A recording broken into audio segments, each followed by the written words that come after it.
Yeniden merhaba arkadaşlar. Bugün bebeğimizin yüzünü şekillendireceğiz. Saçlarını yapacağız.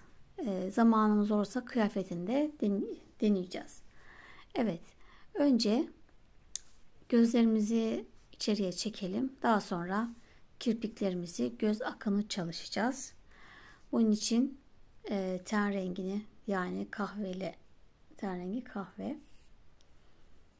Bununla yapalım. Şöyle uzun iğnemi kullanacağım. Çuvaldız diye satılan.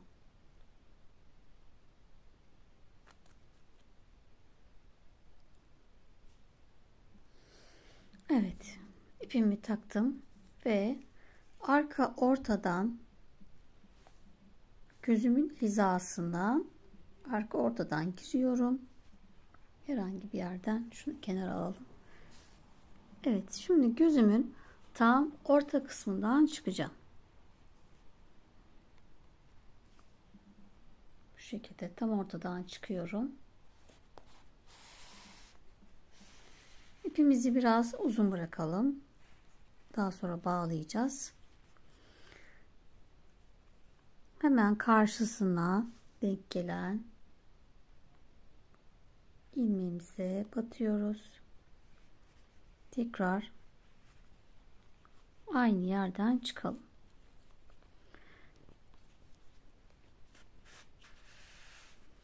İpimiz altta olacak. Üstte de olabilir, fark etmez. Çünkü bir altta bir üstte alacağız. Evet, birinci şöyle altta alalım. Şöyle çekelim şöyle.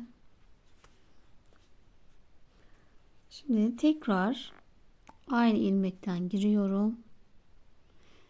Bir yandan da olabilir, fark etmez. Hemen bir sık iğne yanından girdim. Yine aynı yerden çıkıyorum.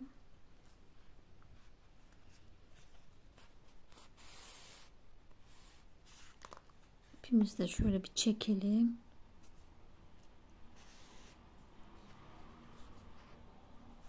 Evet. Tekrar karşısına gelen ilmekten girdim.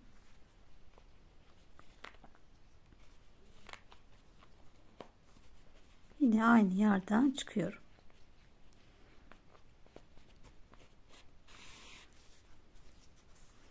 Bu sefer ipimi yukarıya, gözümün üstünden geçiriyorum. Evet, şimdi ipimizi de şöyle tekrar bir çekelim. Bu sonra tekrar en son bağlarken bir daha çekeceğiz. Şimdi böyle bıraktık. Şimdi diğer gözümüze geçelim. Hemen yanındaki sık iğneye batıyorum. Diğer gözümün de yine ortasından ortaya gelen yerden çıktım.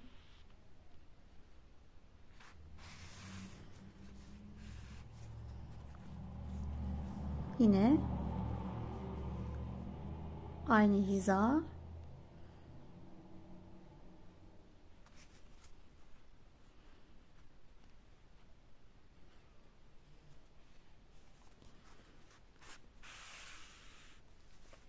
Altı alıyorum. Tekrar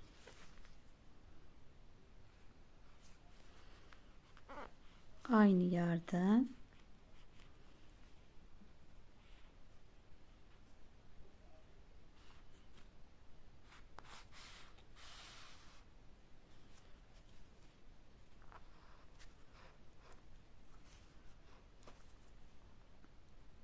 yine karşıdan gözümün tam orta kısmı, diğer uçtan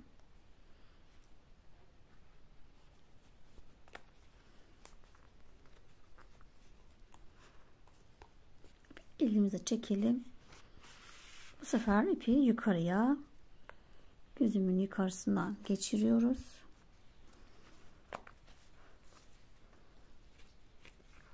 Evet, şimdi hepsini bir çekelim. Bu şekilde bir arkaya bağlayalım.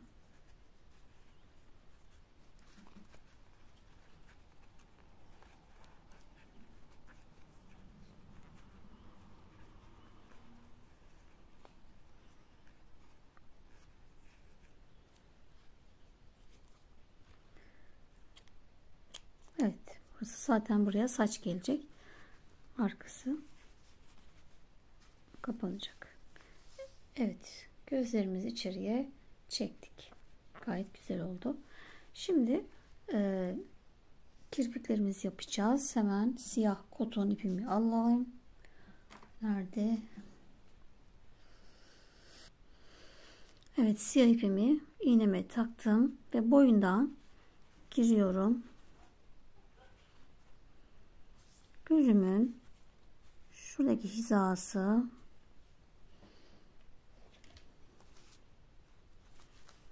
hemen üst kısım burası. Şu noktadan çıkacağım. Gözümün başlangıç ve dönen kısım yerinden, yani şu dönen kısımdan şurası. Buradan çıkıyorum.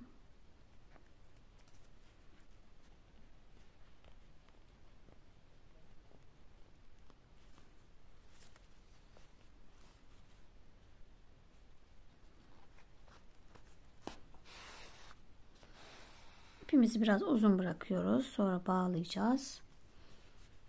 Burada şimdi tam orta noktamız, gözümün orta noktası burası. Buradan 1 2 sık iğne kayalım. 1 2 buradan giriyorum ve aynı yerden bir daha çıkacağım.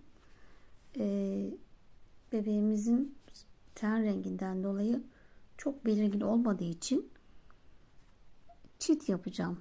Şimdi aynı yere bir daha çıkıyorum.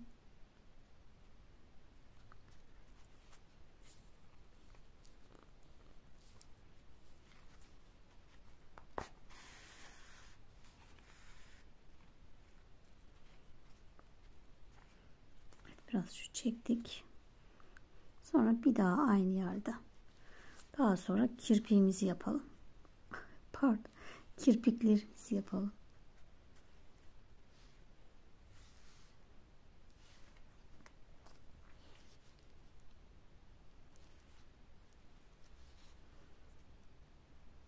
Aynı yere batıyorum.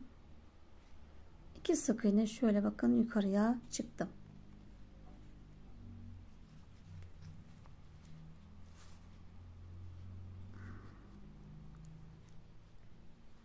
Evet, bu iğneler bunun için kötü iğne olması lazım. Aralara giriyor çünkü. Evet. Bu şekilde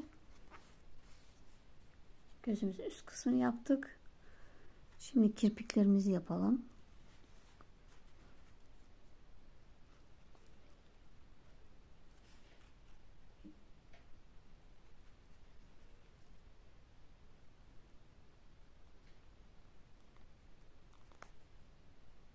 Yine 2 sık iğne ileriden çıktım.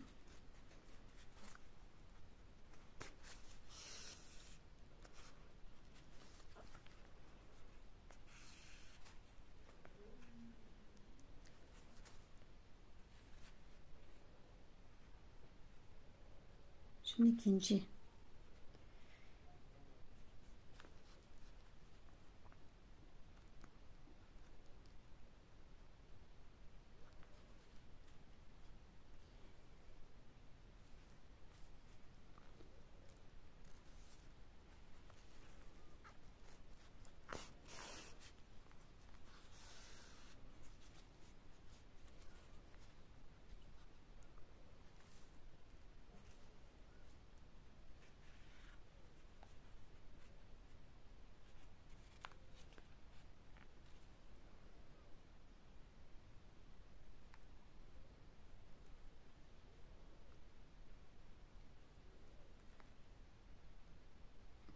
Evet, üçüncü kirpiğimi de yapıyorum ve bitiriyorum.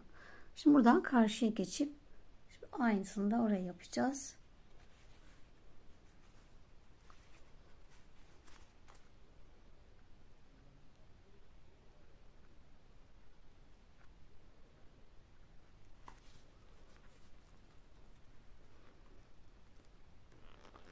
Yine aynı hizadan çıkalım.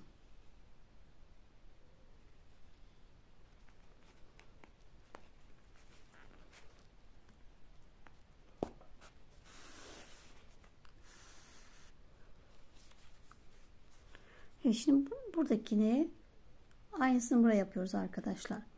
Yine gözümü tam, bakın bura orta hizaydı. Orta hizadan aynısını takip ediyoruz.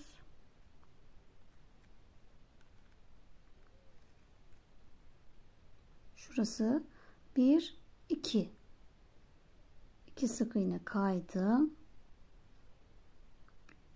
İlmeğin içine batıyorum. İpin içine batmayalım, ilmeğin içine batalım, yoksa çıkaramayız. Şimdi aynı yerden bir daha çıkıyorum. Burayı 2 kat yapmıştık.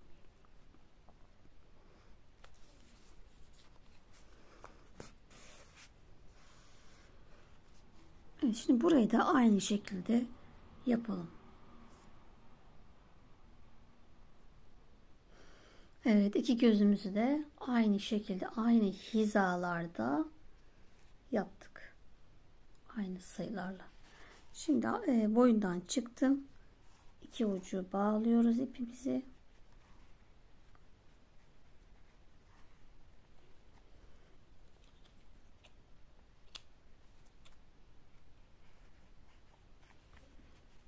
Şimdi göz akamızı yapalım.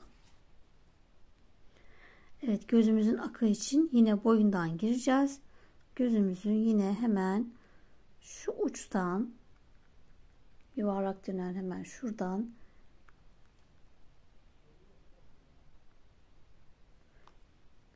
çıkıyorum.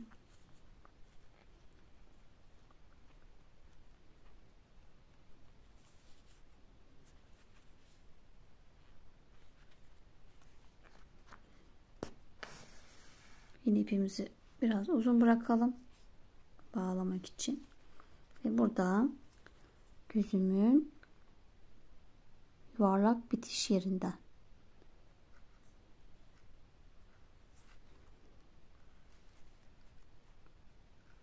çıkıyorum. Boyundan çıktım. Burayı 2 kere yapacağız.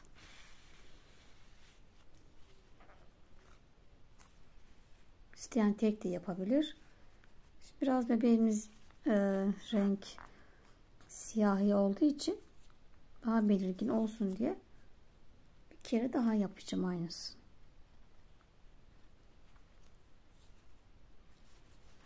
Aynı yerden giriyorum.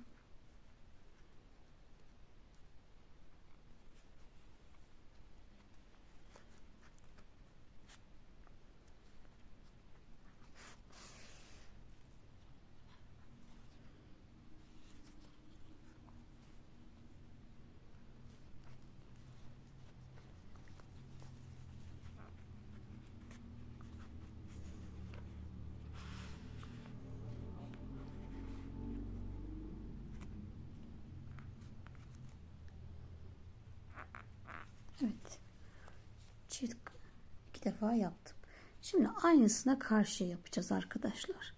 Yine hemen gözümün şu noktasından gireceğim ve dolanıp buradan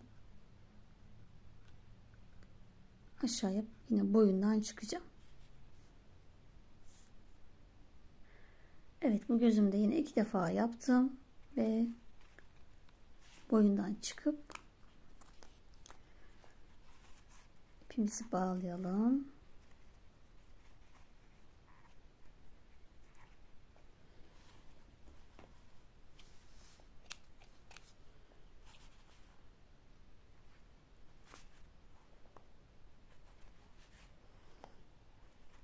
Evet, gözlerimizi yaptık. Ben bu bebeğimde ışık versin diye oje sürmüştüm. Şu şekilde beyaz oje. Bunu da daha sonra yapabilirsiniz. Bakın ışığın yukarıdaki lambadan gelen ışıklar. Biz de bunu ojeyle destekliyoruz. Evet, şimdi gözlerimizi yaptık. Şimdi burnumuza geldi sıra. Yine ten rengimizi alalım. Kahverengimizi.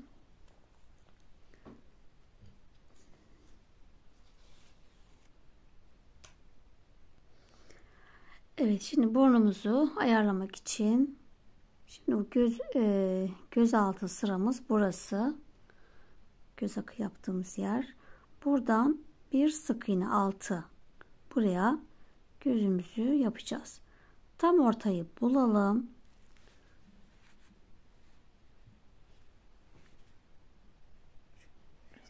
Odaklasın. Tam ortayı buldum. 2 buradan, 2 buradan. 4 sık iğne ayarlıyoruz. Tam ortam burası. 2 sık iğne buraya geçtim. İğnem neredeydi? Evet, ucu küt olan iğnemi tercih ettim. Şimdi 4 tane ayarladım. İşaretlediğim yerden çıkacağım.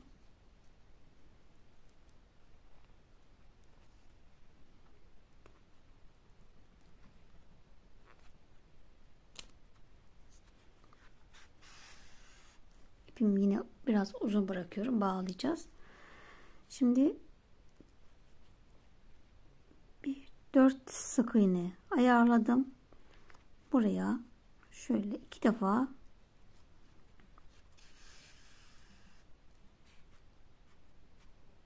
bir ve 2 defa içinden geçiyorum.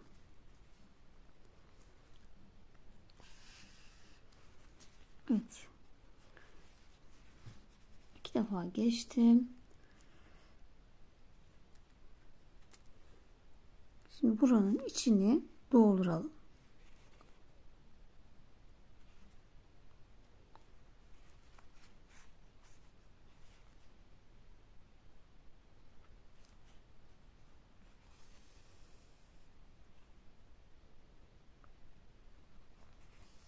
Eğer ipiniz ince gelirse şu geri alacağım, ben bir tane daha yapacağım. Biraz daha belirgin olsun. İnce oldu. Böyle durumlarda bir iki de yani burayı biraz daha yapabiliriz. Daha belirgin olsun diye.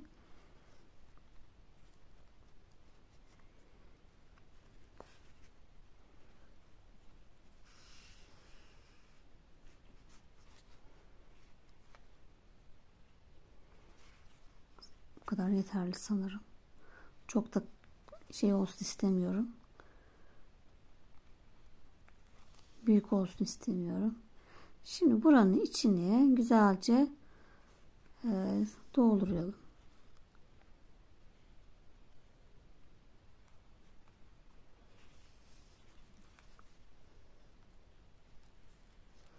Sık bir şekilde işleyelim bu şekilde.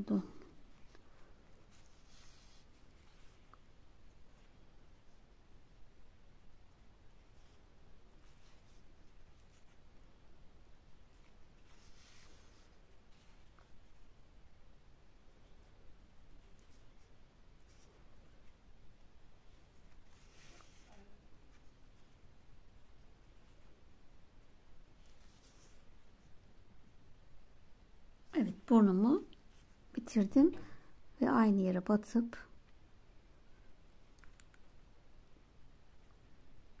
boyundan çıkıyorum.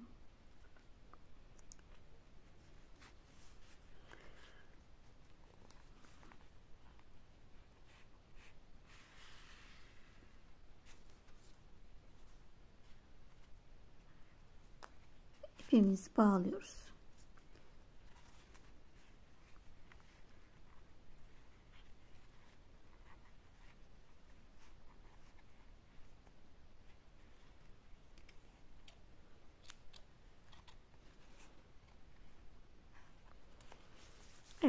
dudağımızı da yaptık. Şimdi dudaklarımızı yapalım. Evet, dudağım için böyle bir renk tercih ettim arkadaşlar. Siz de hangi rengi yapmak isterseniz onunla yapın. Ucu küt olan iğnemi taktım. Şimdi önce dudağımızın yerini belirleyelim. Burnumuz burada yapmıştık. Bundan 4 sık iğne sayıyoruz. Buradan şuradan başlıyoruz. Yani şu 1 2 3 4. Dördüncü boşluğa yapacağız. Buraya şimdi burnumuz 4 sık iğneydi. 4 sık iğne şöyle bir takip ediyorum. Bakın 4 sık iğne, 4 sık iğne burada. Bir buraya kayacağım. Bir sık iğne buraya kayıyorum. Şimdi burası 4'tü. Bir sık iğne de buradan kaydım. 6 sık iğnemi belirledim. Şimdi buradan hemen bir toplayayım daha. Evet. Yine boyundan giriyorum.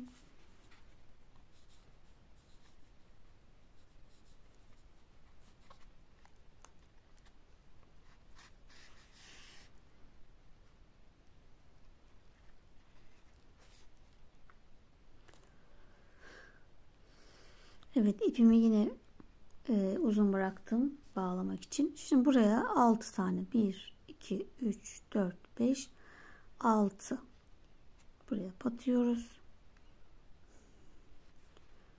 Yine aynı karşıdan çıkıyoruz.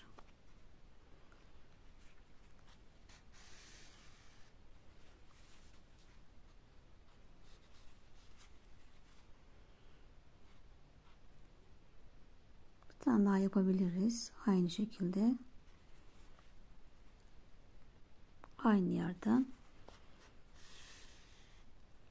çıktık. Şimdi bunun içini inceden başlayıp kalına doğru işleyelim. İçinden geçe geçe. Önce ince ince, sonra biraz kalınlaştıralım. Şu dibi de ayarlayalım. Biraz sabır gerektiriyoruz. Sakin sakin yapalım.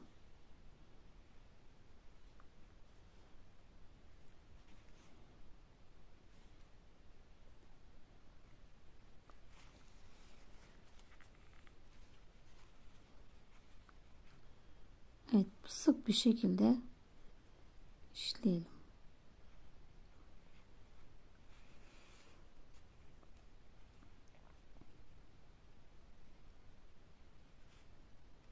Ortaya doğru biraz daha bol bırakalım.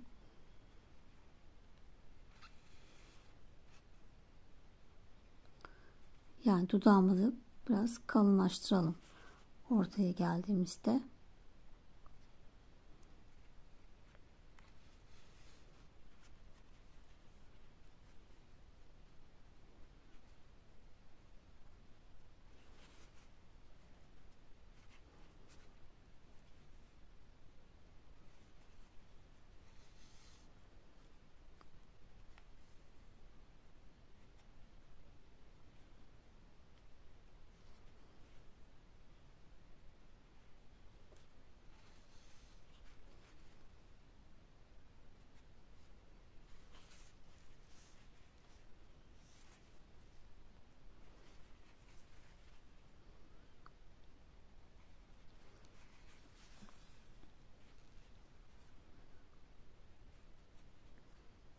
Evet, daha sonra inceltmeye başlayalım.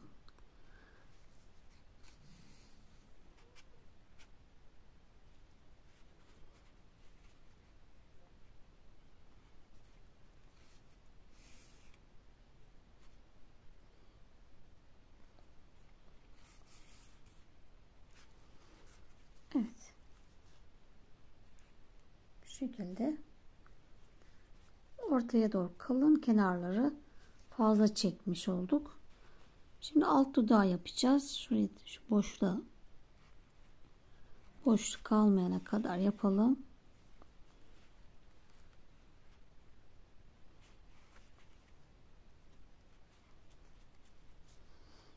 Hemen yine dibine batıyorum.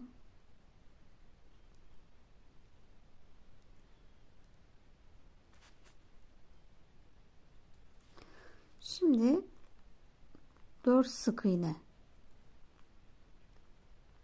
6 yapmıştık. Aynı yerden giriyoruz tekrar.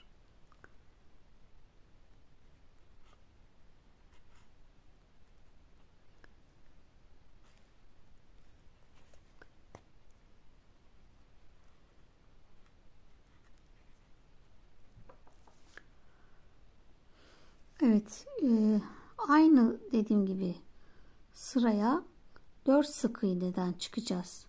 6 idi. Alt dudağımızı 4 sık iğne.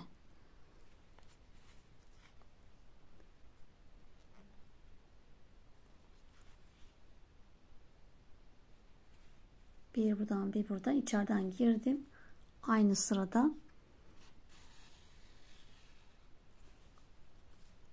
Bu şekilde şimdi buraya işleyelim. Burayı tek kat yaptım. Ya da 2 yapalım.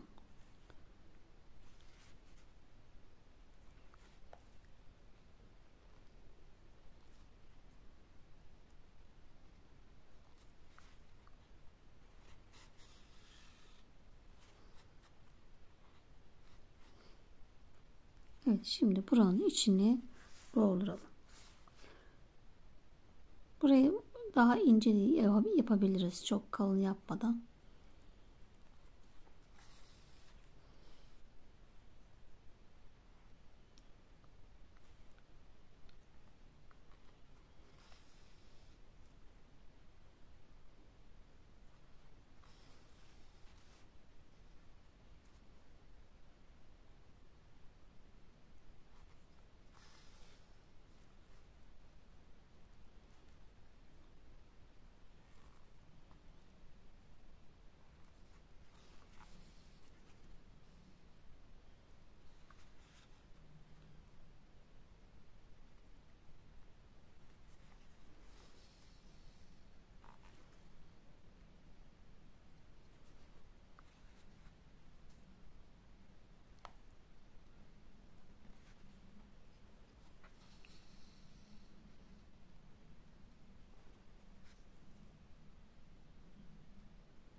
Evet, sonuna kadar yaptım.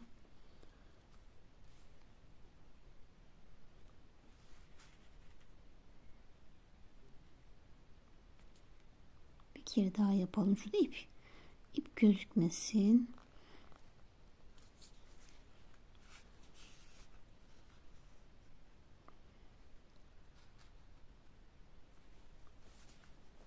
Evet, şöyle kendinize bir kontrol edin görünüşünü. Evet, şimdi hemen aynı yerden dibinden batıp kafadan çıkalım. Evet, dudağımızı da yaptık. Çok da tatlış oldu. Yani bir bebeği de dudağı gösteriyor yani. Şimdi bunu da bağlayalım ve burayı da bitirmiş olduk. Evet, şimdi kaşlarımızı da yapalım. Sonra kafamızı dikelim arkadaşlar. Şimdi kaşımız için şu gözümüzün gözden yukarıya 1, 2, 3, 4. sıra. Şurası. Hemen gözümü takip ediyorum. Göz hizamı onun yanındakinden girdim. Yani gireceğim. Boyundan giriyorum. İşaretlediğim yerden çıkıyorum. Şöyle.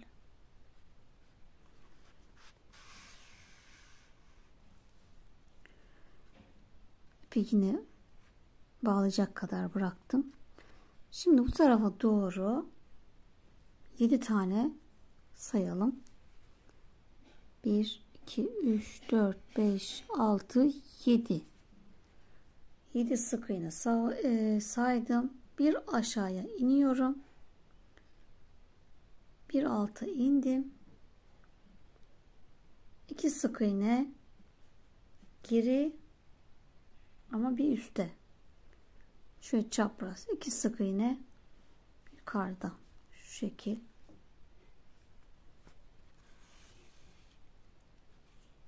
Böyle yumuşak bakması için böyle düz yapıyoruz. Çatık olmasın. Hemen aynı yere çıktığım yerin dibine batıyorum ki ipi buraya sabitlemiş olacağım. Yine buraya da aynı şekilde düz geldim ve şurası. Yine aynı hizada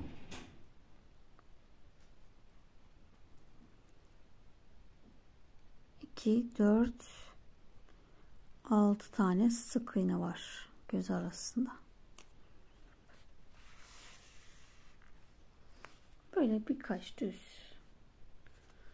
Tekrar bu tarafa 7 tane sayalım. 1, 2, 3, 4, 5, 6, 7. Bir altı indim. 7 bir alttan 2 sık iğne. Pardon, önce buraya batıyorum. Daha sonra 2 sık iğne geri bir üste.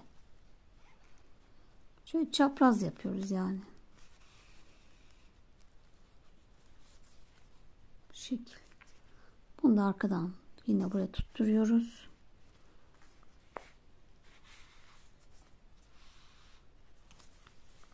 Evet. Kaşlarımızı bu şekilde yaptık. Düz, rahat bir bakış olsun diye. Ve buraya bağlayarak yine tutturduk ve yüzümüzü tamamlamış olduk.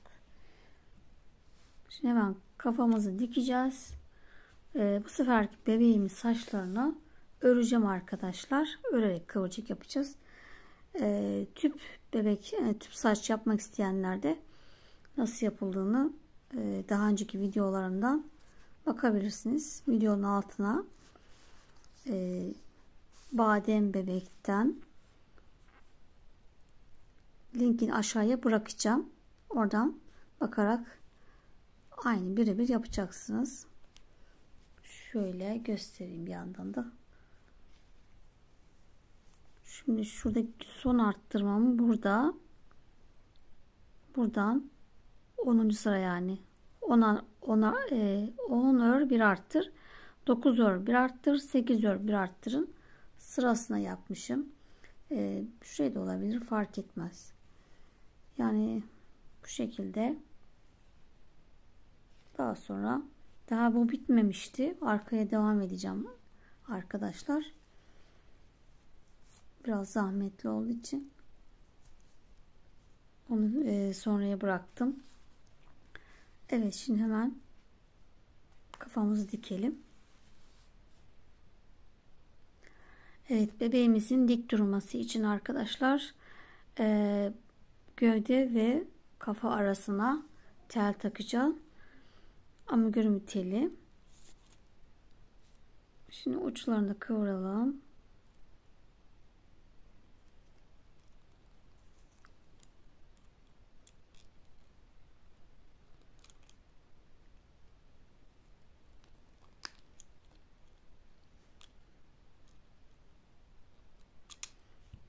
Evet, iki karış boyunda kestim. Şöyle ölçtüm. Bundan 2 tane sonra kıvırdım. 2'ye katladım. Şimdi bunu yerleştireceğim. Şimdi ortada tel olduğu için şöyle yapacağım. Parmağımla da önce bir yerini açayım. Şeyi de güzel dolduralım. Son dolduruşlarımızı da yapalım.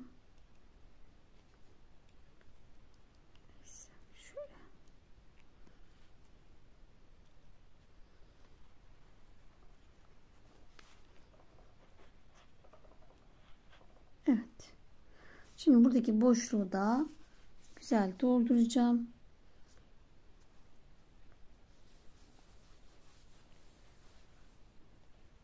Boyun kısmı çok önemli. Eğer burayı güzel doldurmazsanız başınız sallanır. Kafa dik durmaz. Buranın sıkı dolması lazım.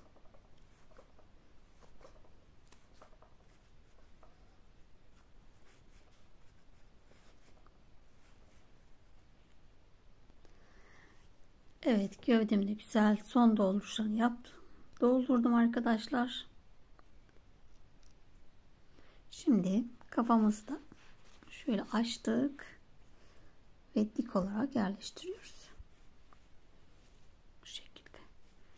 Şimdi benim ipim arkadaydı. Kopardığım yer. Buradan şimdi dikeceğiz. Şöyle dikkat edelim. Tam ortalı olsun.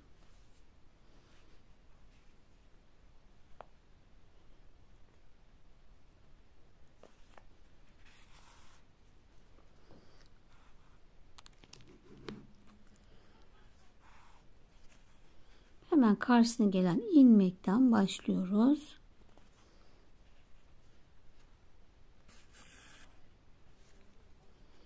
Tekrar bunun karşısına gelen ilmek.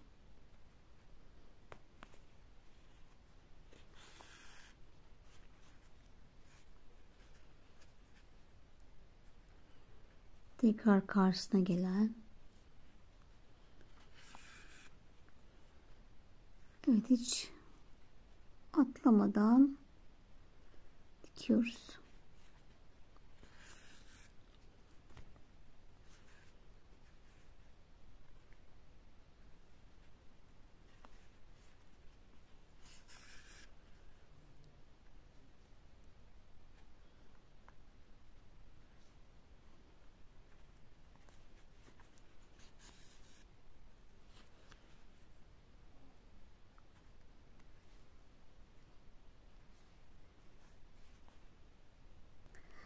Evet, boyun dikişimi tamamladım arkadaşlar.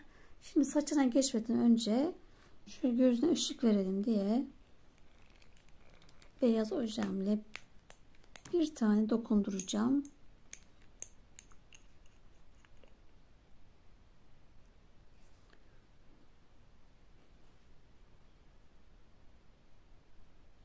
Bir tanecik, yani çok küçük.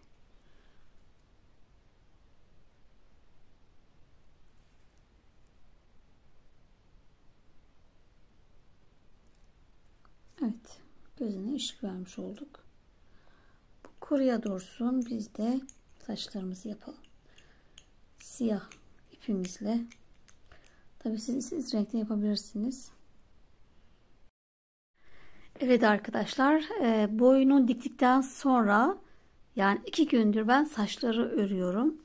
Örgü saçlar biraz zaman alıyor. En az 2 gün gerekiyor.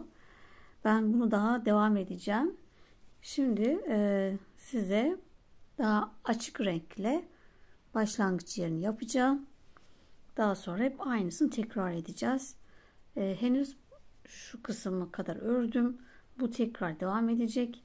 Yani şu kafamın şurada üzerine tam ortaya bu şekilde yerleştiriyoruz. Gördüğünüz gibi daha var, yani bunun daha bitmesine şöyle bir gelecek daha.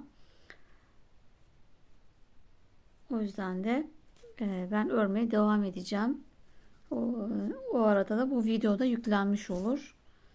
Daha sonra elbiseye geçeceğiz. Saçlar bu her zaman, yani bebeklerde biraz bizim çok vakit alan bir teknik. Tüp saç da öyle. Tüp saç da yine zaman alıyor. O da öyle şey değil yani. O da vakit alıyor. Şimdi hemen tığımı alayım. Evet. Sihirli halkayla başlıyoruz. Parmağımızı 2 kere doladık. Ve ipimizi sabitledik. Şimdi sihirli halkanın içine 6 tane sık iğne yapıyoruz. 1 2 3, 4, 5 ve 6. Hemen alttan gelen ipimi geleni çekiyorum. Daha sonra hepsini kapattık.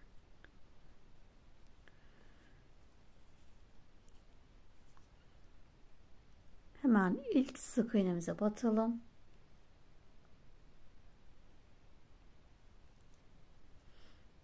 İlmek kaydırdık. Bir zincir. Şimdi ikinci sıramda hepsine çift batıyorum.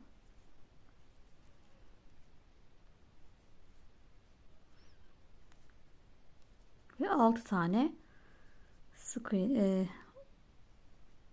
6 çift batıyoruz. 12 tane sık iğnemiz olacak. Şimdi bundan sonra artık saç yapmaya başlayacağız. Sadece bu 1 ve 2. sırayı böyle ördük.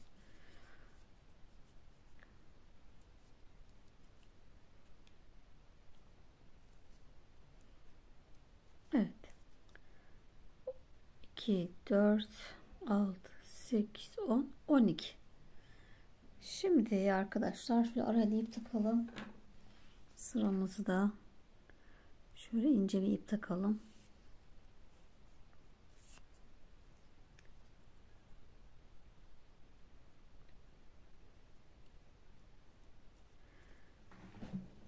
Evet. Şimdi benim bebeğim gördüğünüz gibi saçları neredeyse omuzlarında, çenesinde bu boyda yaptım. Çünkü zenci bebekler saçları kıvırcık oldukları için çok uzun saçlı olmuyor zaten. O yüzden de bu boyda yaptım. Siz arzu ederseniz uzun yapabilirsiniz. Şimdi o yüzden de sayılarım bu bebeğe göre olacak. Şimdi 60 tane zincir çekelim. 1, 2, 3, 4, 5, 6. Evet, toplam 60 zincir çektim.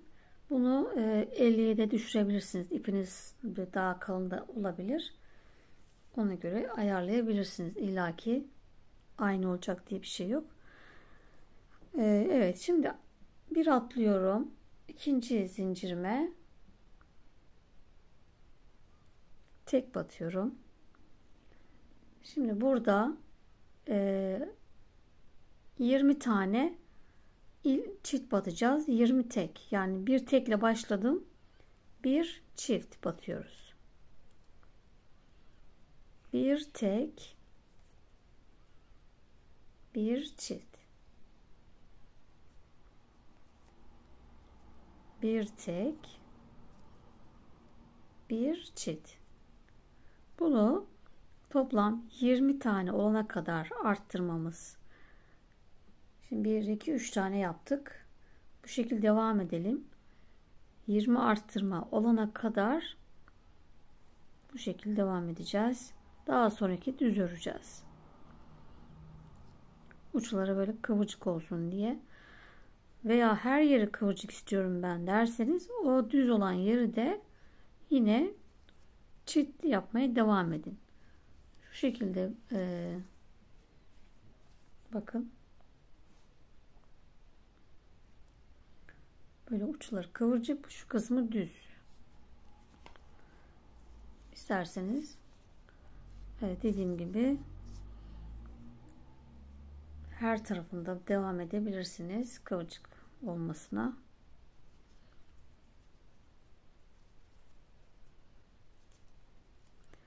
Evet, bir tek bir çift devam ediyorum.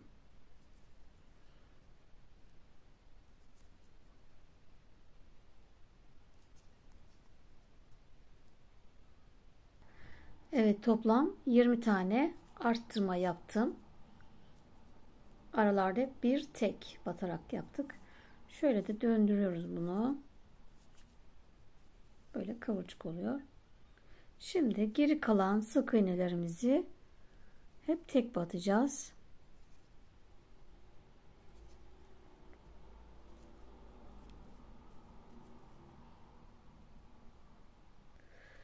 Evet, sıra sonuma geldim arkadaşlar. Şimdi bunu buradaki öndeki tek kattan tutturacağız. İlmek kaydıracağız. Yani buradaki ilmeğin içine bu şekilde batmıyoruz. Hemen öndeki şuradaki tek kata tutturacağız. FLO'ya tutturacağız. Batıp ilmeğin içinden geçiriyorum. Şimdi tekrar bu arada bir tane atlayarak yapacağız. Bunu da unutmayalım. Bir ilmek atlayıp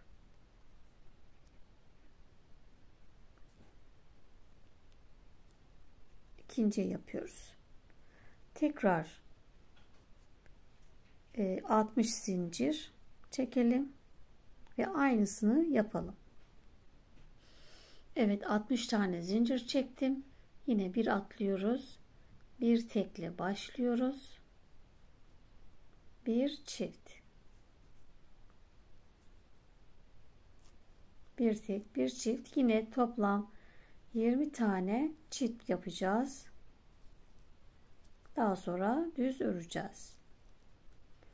Geri kalanı düz öreceğiz. Bu şekilde bir tek, bir çift.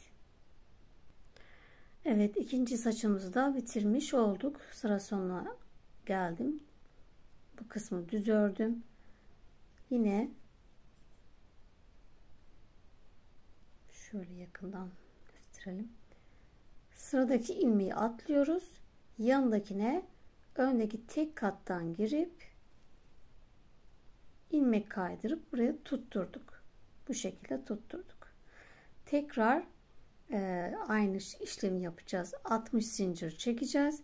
Saçımızı yapıp bir atlayıp yanındakine tekrar zincir çekip bir atlayıp yanındakine öndeki tek kattan öreceğiz.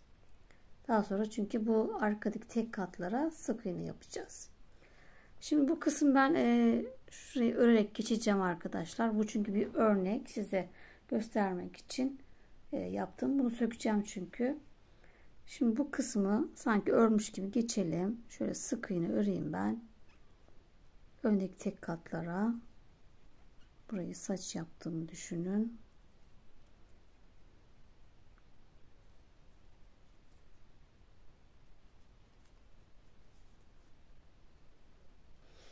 Evet, şimdi 3. sıramızı bitirmiş olduk. 3. sırada saç yaptık. Şimdi 4. sıradayız. Ve şuradaki arkadaki tek katlarımız var biliyorsunuz. Bunlara şöyle hemen ilk baştakine başlıyorum. Bir tane tekle başlıyorum. Bir tek, bir çift. Bir tek, bir çift. Sıra sonuna kadar tekrar yapıyoruz.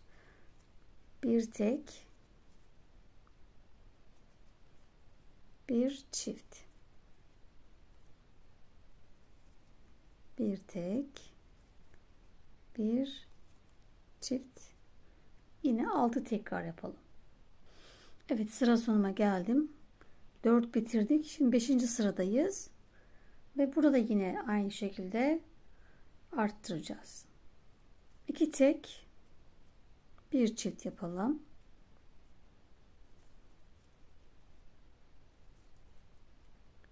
İki tek, bir çift. Aynı kafa arttırışı olarak yapıyor. Aynı devam ediyoruz. Kafa arttırmadaki gibi sayımız 2 tek, bir çift.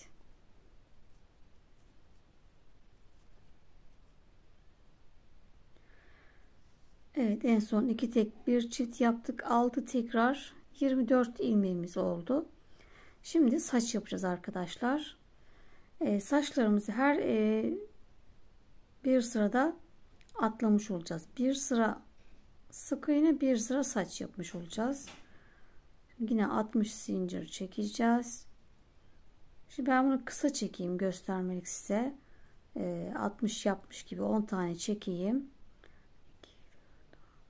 10. Aynı şekilde buradaki gibi yine 20 tane arttırma yapacağız. Bir tek, bir tek, bir arttır, bir tek, bir arttır. Bunu şimdi göstermek için sadece saç yapmışız gibi.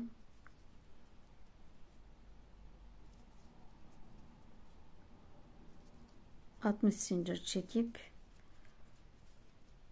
çift batmış olarak düşünelim.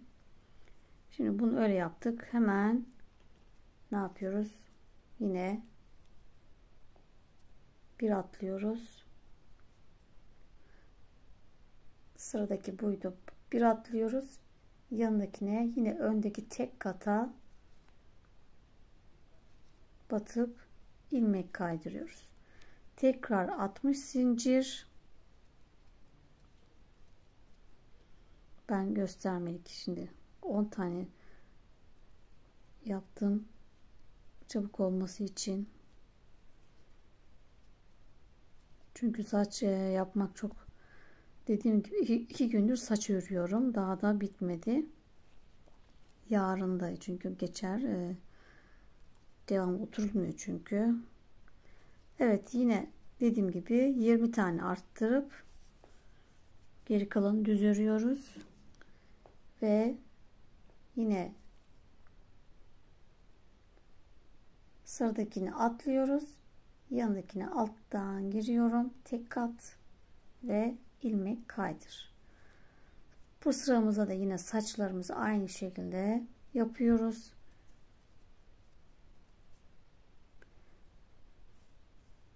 Şimdi ben bunu yapıp geleyim. Evet, sıranın son saçıma geldim. Yine alttan girip ilmek kaydırıp tutturdum. Şimdi ikinci sıradaki saçlarımı bitirmiş oldum. Bunları uzun olarak düşünün. Şimdi tekrar örgüye devam ediyoruz. Hemen şu arkadaki tek katlara en son 2 tek 1 arttır yapmıştık. Bu sıramızda 3 tek 3 1 arttır. Sıra sonuna kadar tekrar yapalım. 3 tek